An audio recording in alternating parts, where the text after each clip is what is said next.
नमस्कार, मी मयुरी आणि आपण पाहत आहात 7 स्टार न्यूज।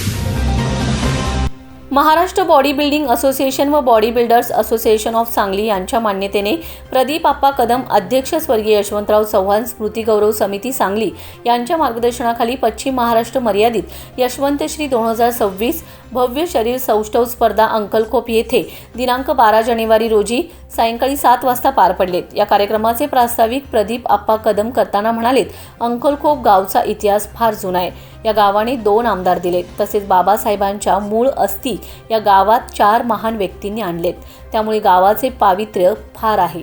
आजकाल तरुण पिढीला व्यायामाची आवड निर्माण करण्यासाठी आपण या शरीर सौष्ठव स्पर्धकांच्या माध्यमातून तरुण पिढी समोर आदर्श ठेवण्याचा प्रयत्न केलाय। यापुढेही आपण राज्यस्तरीय यशवंतश्री 2027 शरीर सौष्ठव स्पर्धेचे आयोजन आपण करू, अशी ग्वाही त्यांनी यावेळी दिली।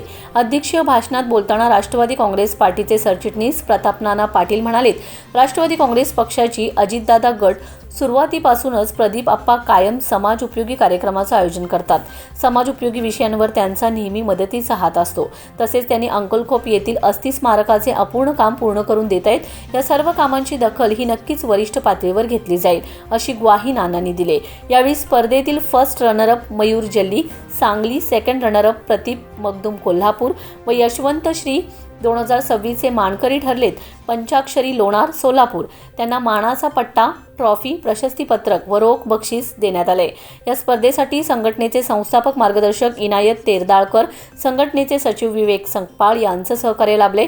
यावेळी राष्ट्रवादीचे वाळवा तालुका अध्यक्ष केदारदादा पाटील, राष्ट्रवादी काँग्रेस ओबीसी विभाग प्रदेश उपाध्यक्ष संजय भाऊ कोळी, निवास सावंत, महेश हजारे, तुषार सूर्यवंशी, सचिन कुराडे, कृषीभूषण रवी पाटील, प्रशांत पाटील, राहुल पाटील, अमीर पठाण, अनिल पाटील, अभिजित सावंत, अभिजित कौलगे, संजय शिंदे या कार्यक्रमाचे सूत्रसंचालन श्रीकांत माणी यांनी केले, तर आभार प्रदर्शन डॉक्टर रवी पाटील यांनी मांडले।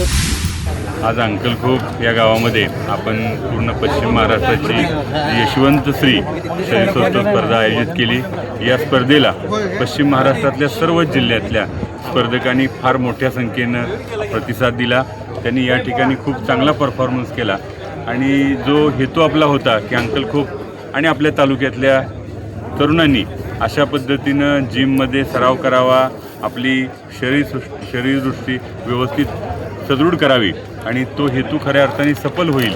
कारण आज या ठिकाणी ही स्पर्धा बघून निश्चितच अंकलखोपचे किमान 5 आणि तालुक्यातले किमान 25 बॉडी बिल्डर या पुढच्या स्पर्धेमध्ये उतरतील, एवढी मला आशा आहे। आणि अंकलखोप गावातल्या रात्रीचे 12 वाजले तरी गावातल्या सर्व ग्रामस्थांनी मोठ्या संख्येने या स्पर्धेला आपली उपस्थिती दाखवली।